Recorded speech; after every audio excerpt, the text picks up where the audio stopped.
Now for compound B, let us try to see what was provided for compound B. For compound B, we have for compound B, we have the information is up here. So compound B is a compound prepared in the laboratory. Compound prepared in the laboratory by heating hexanoic acid. That is very important. You see, this is hexa. Hexa, those are 6 carbon atoms. The good thing is that we are formulated hexane. You see, we are from formulating hexane. So what is changing here is that instead of having E, look at this word OIC. Instead of having E, we are having OIC. And any compound that ends with OIC, it is known as the carboxylic acid. So a carboxylic acid, if you check very well from what we saw earlier on, a carboxylic acid is a compound that has this as the functional group. We call this the carboxyl functional group. So carboxylic acid is a compound that has this as the functional group. So if it is hexanoic, the good thing is that we are formulating hexane. Hexane is a compound that we have seen that it has this representation. It has CH3 followed by CH2 followed by another CH2 followed by another one CH2. Those are 4.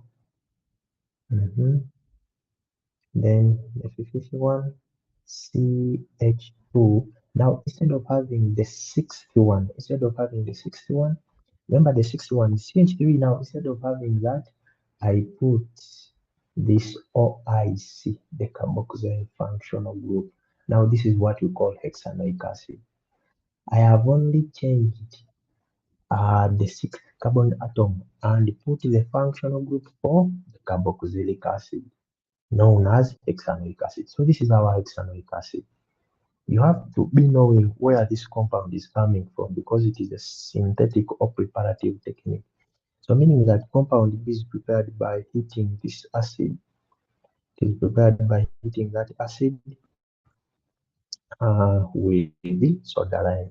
And previously we saw what soda lime is. So now I know my raw material. What is my raw material? My raw material is hexanoic acid and carboxylic acid.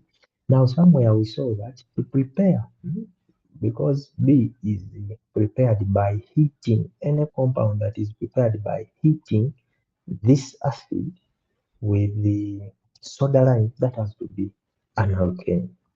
Therefore, we have to show how an alkane can be prepared from this hexanoic acid. I think I've captured that down here. So for compound B, this is what the B, this is our hexanoic acid. And I've clearly explained how it is formulated. We have only changed the functional group. We have only changed the functional group. Only that.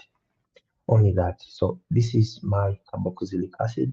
And to prepare an alkane from this carboxylic acid, if you remember very well the carboxylation, if a carboxylic acid is given, you have to first convert it to a salt. That's by reacting it with sodium hydroxide.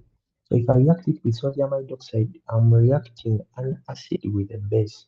So this hydrogen ion is going to disappear. We saw that previously.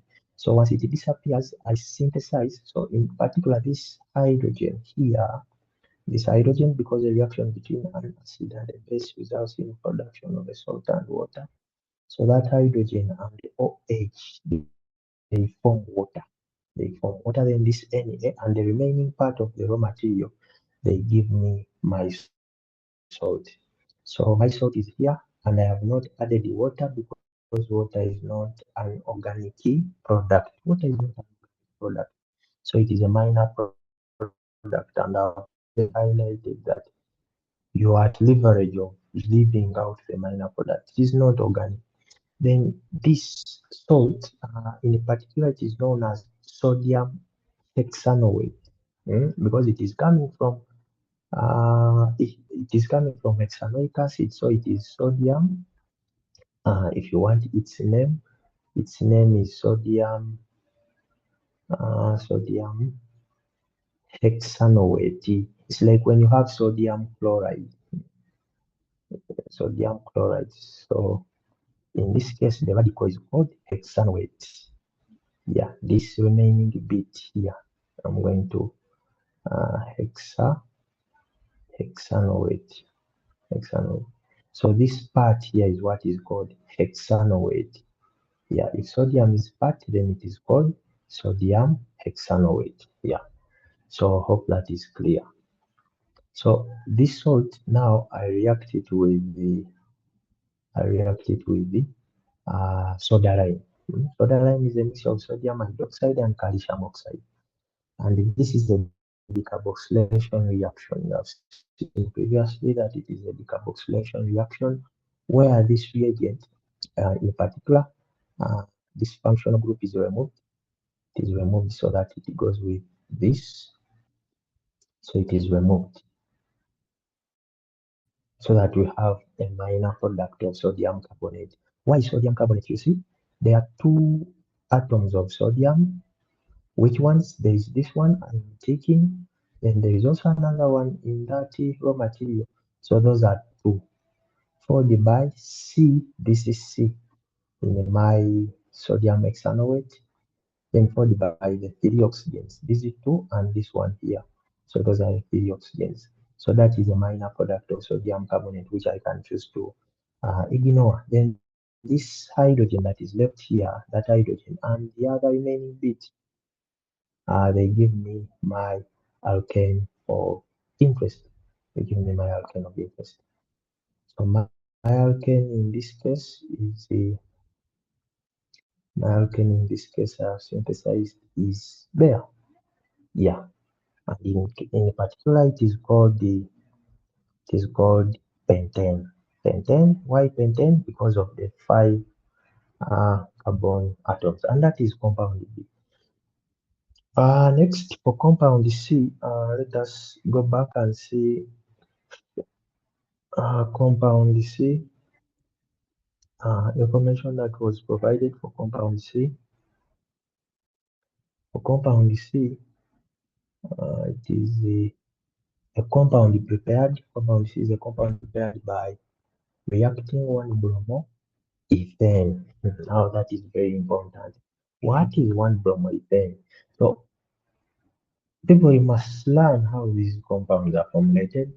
Yeah, I have endeavored to explain how they can be named, how they are formulated. That should be very easy. That should be very easy. How? Now you see here, I have one bromo ethane. I have one bromo ethane, meaning that ethane is the parent name. Ethane is the parent name. Ethane, and ethane is an alkane. For that we agree. And those are two carbon atoms, meaning that for this case I have one, two. Ethane, why are they two? Because of that ethane. And from bonding, each carbon must be surrounded by four bonds. So this has one, two, three, four. It is done. Then this other one has one, two, three, four. Then what follows? I attach the hydrogens. So here I have hydrogen. Also here I have hydrogen. Here as well I'll have an atom of hydrogen. Same thing here. Same thing here. Same thing there. That is a thing. However, there is this, I think it is called the prefix one bromo. One that is position. Bromo that is, I think that one at carbon atom number one, I have Br. Remember, when we are assigning positions, I can call this one, two, isn't it? I can also call this one, 2. It doesn't matter which order you follow. So that position, so long as positions are assigned properly. So this can be 1, 2. Also, I can have down here 1, 2. Let me use this ordering down. At position 1, there is bromine, meaning that instead of having a hydrogen here, instead of having hydrogen there, so I have my carbon here, put bromine. It doesn't matter. You can even use the hydrogen up or down so long as it is on carbon atom number 1. And when you look at this very well, this is CH3, this is CH3, followed by CH2, followed by CH2, and then Br, like that. So this is my 1 bromoethane, the raw material. So C is prepared by reacting 1 bromoethane with what? With sodium metal in dry ether. Sodium metal in dry ether, do you remember that reaction? That was WAS. Sodium metal dry ether, that was WAS's reaction. For compound C, this is what we have.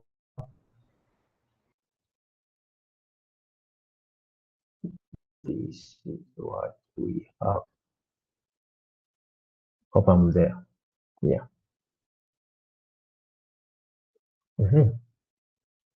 So I have explained, I've endeavored to explain how this is formulated. 1 bromoethane. This is how it looks like. Then with sodium metal in dry ether, recall that we saw that what sodium does, sodium removes that bromine so that we have sodium bromide. Then we form radicals. We form radicals of CH3. This has been explained previously. CH3, CH2. So once bromine is removed, we form CH3, CH2 with a dot. Followed by, there are very many of them. Those are called radicals. You cannot count them. So there are very many of them. So you have that one. Then you also have this one. Still with a dot. Radicals are highly reactive species. So you have 4 of them which are similar. They'll have to join like that. They'll have to share that electron. Now, once that electron is shared, this is what we form. We form CH3, CH3, followed by CH2,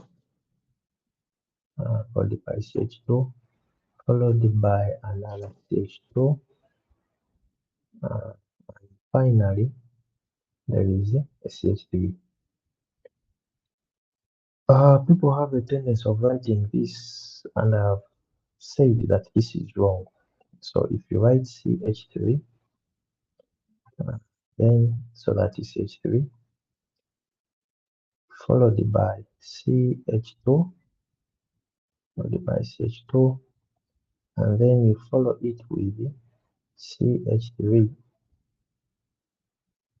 CH2. This is wrong, people. Hope you know why it is wrong. It is very wrong. Why? It is this carbon here, the CH2. Maybe I change the coloring so that people follow very well. This red is this carbon there with red, sharing the electron with this. So it is CH3CH2 followed by this one. Yeah, not followed by CH3. That is wrong. Yeah, so therefore, in this case, let me get rid of this. So in this case, we synthesize butane. We synthesize butane with this representation. Yeah. So meaning that compound C is butane. Now we know all the 3 compounds. We very well know all the 3 compounds.